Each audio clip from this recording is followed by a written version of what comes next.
الحمد لله وقفا وسلام على عباده الذين اصطفى أما بعد أعوذ بالله من الشيطان الرجيم بسم الله الرحمن الرحيم الشهر الحرام بالشهر الحرام والحرمات قصاص فمن اعتدى عليكم فاعتدوا عليه بمثل ما اعتدى عليكم واتقوا الله واعلموا أن الله مع المتقين صدق الله العظيم۔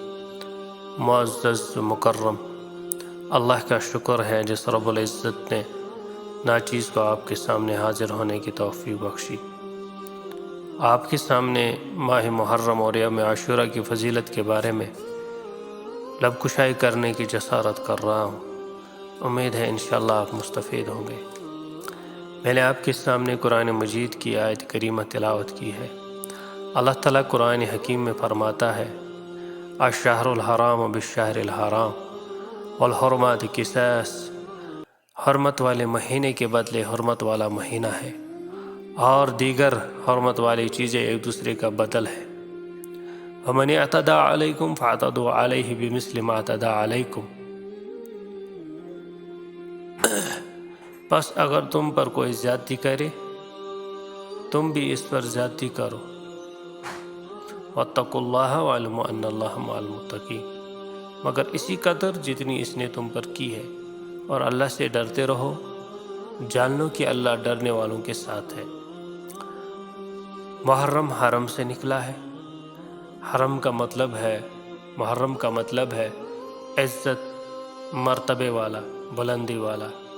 مہینہ چونکہ بلندی اور عزت والا ہے اور اس کو اللہ تعالیٰ نے مختلف سعادتوں سے نوازا ہے۔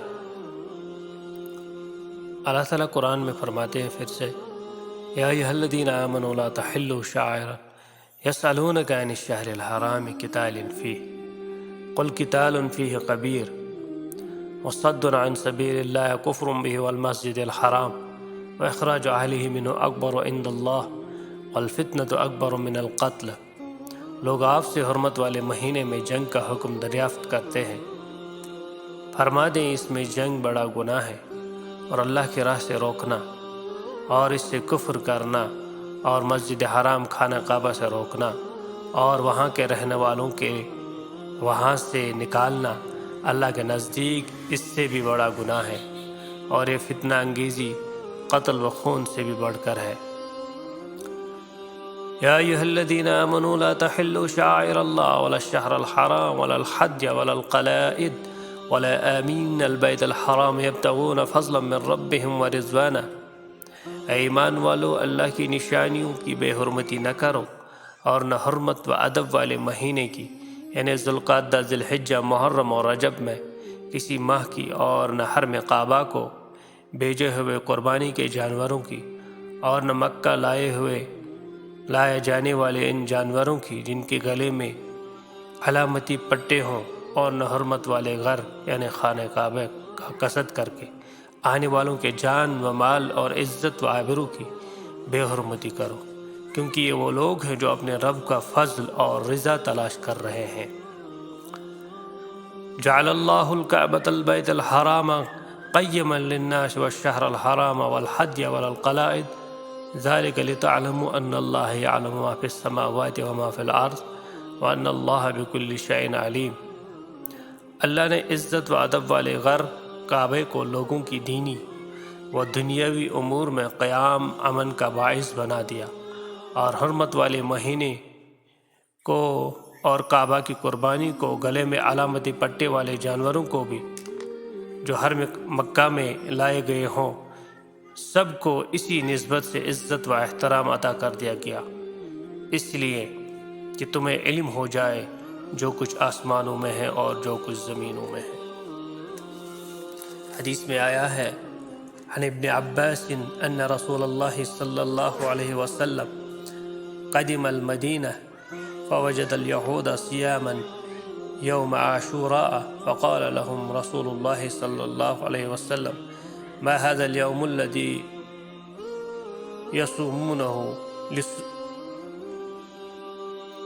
فصامه موسى شكرا فنحن نصومه فقال رسول الله صلى الله عليه وسلم فنحن أحق وأولى بموسى منكم فصامه رسول اللہ صلی اللہ علیہ وسلم وأمر بصومه.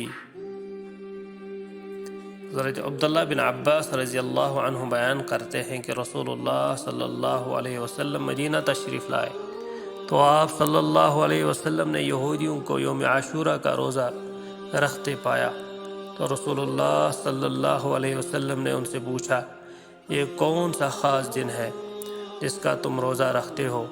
انہوں نے کہا کہ یہ بہت عظیم دن ہے کہ اللہ تعالیٰ نے اس میں موسیٰ علیہ السلام اور ان کی قوم کو نجات عطا کی ہے، جبکہ فرعون اور اس کی قوم غرق ہو گئی۔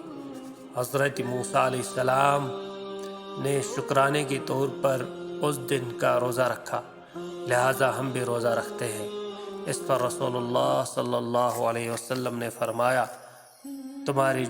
تمہاری نسبت ہم موسیٰ کے زیادہ حقدار قرار دیتے ہیں۔ بس اس دن رسول اللہ صلی اللہ علیہ وسلم نے خود بھی روزہ رکھا اور صحابہ کرام کو بھی اس دن کا روزہ رکھنے کا حکم فرمایا۔ یہ حدیث متفق علیہ ہے۔ یوم عاشورہ زمانے جاہلیت میں قریش مکہ کے نزدیک بڑا محترم دن تھا۔ اس دن خانہ کعبہ پر غلاف چڑھائی جاتی تھی اور قریش اس دن روزہ رکھتے تھے۔ قیاس یہ ہے کہ حضرت ابراہیم علیہ السلام کی کچھ روایات اس کے بارے میں ان تک پہنچی ہوں گی۔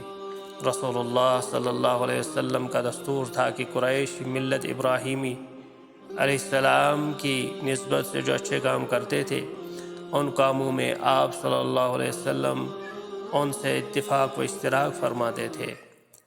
اپنے اس اصول کی بنیاد پر حج میں بھی شرکت فرماتے تھے۔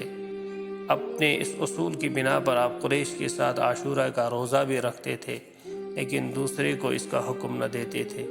لیکن پھر جب آپ مدینہ طیبہ تشریف لائے اور یہاں یہود کو بھی آپ صلی اللہ علیہ وسلم نے عاشورہ کا روزہ رکھتے دیکھا اور ان کی یہ روایت پہنچی کہ وہ مبارک تاریخی دن ہے، اس میں حضرت موسیٰ علیہ السلام اور ان کی قوم کو اللہ تبارک و تعالیٰ نے نجات عطا فرمائی ہے اور فرعون اور اس کی لشکر کو غرق آب کیا تھا، تو آپ صلی اللہ علیہ وسلم نے اس دن کے روزے کا زیادہ اہتمام کیا اور مسلمانوں کو بھی عمومی حکم دیا کہ وہ بھی اس دن کا روزہ رکھیں۔ آپ کے سامنے یوم عاشورہ کی تاریخی اہمیت بیان کرنے جا رہا ہوں۔ یوم عاشورہ بڑا ہی محتمم بالشان اور عظمت کا حامل دن ہے۔ تاریخ کے عظیم واقعات اس سے جڑے ہوئے ہیں۔ چنانچہ مورخین نے لکھا ہے، یوم عاشورہ میں ہی آسمان و زمین، قلم اور حضرت آدم علیہ السلام کو پیدا کیا گیا۔ اسی دن حضرت آدم علیہ نبینا علیہ السلام کی توبہ قبول ہوئی۔ اسی دن حضرت ادریس علیہ السلام کو آسمان پر اٹھا لیا گیا۔ اسی دن حضرت نوح علیہ السلام کی کشتی ہولناک سیلاب سے محفوظ ہو کر کوہ جودی پر لنگر انداز ہوئی۔ اسی دن حضرت ابراہیم علیہ السلام کو خلیل اللہ بنایا گیا اور ان پر آگ گل و گلزار ہوئی۔ اور اسی دن حضرت اسماعیل علیہ السلام کی پیدائش ہوئی، اور اسی دن حضرت یوسف علیہ السلام کو قید سے رہائی نصیب ہوئی اور مصر کی حکومت ملی۔ اور اسی دن حضرت یوسف علیہ السلام حضرت یعقوب علیہ السلام سے ایک طویل عرصے کے بعد ملاقات ہوئی۔ اور اسی دن حضرت موسیٰ علیہ السلام اور ان کی قوم بنی اسرائیل کو فرعون کا ظلم و استبداد سے نجات حاصل ہوئی۔ اور اسی دن حضرت موسیٰ علیہ السلام پر توریت نازل ہوئی۔ اور اسی دن حضرت سلیمان علیہ السلام کو بادشاہت واپس ملی۔ اور اسی دن حضرت ایوب علیہ السلام کو سخت بیماری سے شفا نصیب ہوئی۔ اور اسی دن حضرت یونس علیہ السلام 40 روز مچھلی کی پیٹ میں رہنے کے بعد نکالے گئے۔ اور اسی دن حضرت یونس علیہ السلام کی قوم کی توبہ قبول ہوئی اور ان کے اوپر سے عذاب ٹلا۔ اور اسی دن حضرت عیسیٰ علیہ السلام کی پیدائش ہوئی۔ اور اسی دن حضرت عیسیٰ علیہ السلام کو یہودیوں کے شر سے نجات دلا کر آسمان پر اٹھا لیا گیا۔ اور اسی دن دنیا میں پہلی باران رحمت نازل ہوئی۔ اسی دن قریش خانہ کعبہ پر نیا غلاف ڈالتے تھے، اور اسی دن حضور اکرم صلی اللہ علیہ وسلم نے حضرت خدیجۃ الکبریٰ رضی اللہ عنہا سے نکاح فرمایا، اور اسی دن کو کوفی فریب کاروں نے نواز رسول صلی اللہ علیہ وسلم اور جگر گوشی فاطمہ رضی اللہ تعالی عنہا کو میدان کربلا میں شہید کیا، اور اسی دن قیامت قائم ہوگی۔ مذکورہ بلا واقعات سے عاشوراء کی خصوصی اہمیت کا پتہ چلتا ہے، اور علاوہ ازیں نبی کریم صلی اللہ علیہ وسلم سے بھی اس دن کی متعدد فضیلت وارد ہے۔ چنانچہ حضرت ابن عباس رضی اللہ تعالی عنہ فرماتے ہیں ما رأيت النبي صلی اللہ علیہ وسلم يتحرى صيام يومه فضله على غيره إلا هذا اليوم يوم عاشوراء هذا الشهر یعنی شہر رمضان۔ میں نے نبی کریم صلی اللہ علیہ وسلم کو کسی فضیلت والے دن کا روزے کا اہتمام بہت زیادہ کرتے نہیں دیکھا، سوائے اس دن یعنی یوم عاشوراء کے، اور سوائے اس ماہ یعنی رمضان کے یوم عاشوراء کے ساتھ ساتھ شریعت مطہرہ میں محرم کے پورے ہی مہینے کی خصوصاً عظمت کی حامل ہے، اور ہر مسلمان کو چاہیے کہ بدعات اور دیگر لغویات سے اس ماہ میں بچنا چاہیے۔ امید کرتا ہوں آپ لوگ مستفید ہو چکے ہوں۔